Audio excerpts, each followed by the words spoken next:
কি অবস্থা, ভালো মতনই কষা হচ্ছে। এবার একটু বেটার কালারের জন্য একটুখানি দিয়ে দিলাম কাশ্মীরি লঙ্কার গুঁড়ো আর একটুখানি চিনি। চিনি ছাড়া তো রান্না, যে কোনো রান্নাই খুব আমার কাছে অসম্পূর্ণ মনে হয়। একটু নাড়াচাড়া করি, মশলাটা কষা হয়ে গেছে। এবার আমি এঁচোড়টা মিশিয়ে দেবো। এঁচোড়টা মিশিয়ে দিলাম এর মধ্যে, মিশিয়ে এবার আমি নাড়বো। একটুখানি নেড়ে আমি মশলাটা মিশিয়ে দিই, বুঝলে। এইবার উপর থেকে নারকেলটা মিশিয়ে দিই। মিশিয়ে দেবো, নারকেল পুরোটা মিশিয়ে দেবো। আর এদিকে আমি একটু গরম জল করতে দিয়ে দিয়েছি। এটার মধ্যে আমি আর ঠান্ডা জল দেবো না, যেহেতু সেদ্ধ করা তো। ঠান্ডা জল দিলে টেস্টটা একটু আমার মনে হয় রান্নায় ফিকে হয়ে যায়। তাই নারকেলটা দিয়ে এবার আমি নাড়াচাড়া করে গরম জলটা অ্যাড করে দেবো। এইবার ওপর থেকে গরম জলটা অ্যাড করে দিলাম।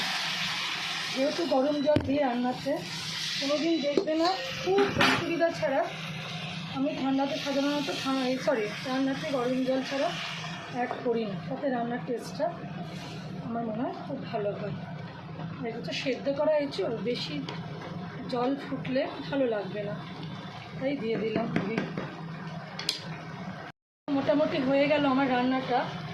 এইটুকু গ্রেভি আমাকে রাখতে হবে। আর নামাবার আগে আমি কটা কাঁচা লঙ্কা দিয়ে দিলাম, কাঁচা লঙ্কার গন্ধটা ভালো লাগবে। আর নামাবার আগে ঘি দেবো না, এই কারণেই বলছি ঘি আমি এটাতে দেবো না। নারকেল দিয়েছি বলে ঘি দেবো না, এঁচোড় তো বিভিন্নভাবে হয়, তো আমি এইভাবে করছি বলে আজকে আমি আর ঘি দিলাম না।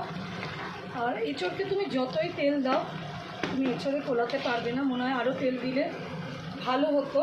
তাই একটু স্বাস্থ্যের কথা মনে রেখে এর চেয়ে বেশি আর তেল দিও না, আমি যথেষ্ট তেল দিয়েছি।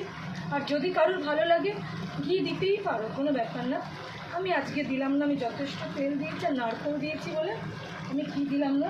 এছাড়া চিংড়ি মাছ দিয়ে করলে, নিরামিষ শুধু করলে তো আমি ঘি দিতামই। আর গরম মশলাও দেবো না। নারকেল আর পুরনির সাথে নারকেলের দুধ দিলে আলাদা রকম, তো আমার মনে হয় ঘিটা বেশি গুরুগম্ভীর হয়ে যাবে হজমের জন্য, যেহেতু গরম তো। তাই তোমরা তোমাদের মতো মনে করে নিও, যার যেরকম স্টাইলে মনে হবে। তো রান্নাটা পুরোটাই তোমাদের সাথে শেয়ার করে ভাগ করে নিলাম। ভালো লাগলে অবশ্যই কমেন্ট করো, লাইক করো, শেয়ার করো, নিজেদের মতামত জানিও। আমি তো আমার মতন করে তোমাদের দেখালাম, তোমরা অবশ্যই তোমাদের নিজেদের মতামত জানিও, কারণ প্রত্যেকেরই একটা নিজস্ব রান্নার ওপর মতামত আছে।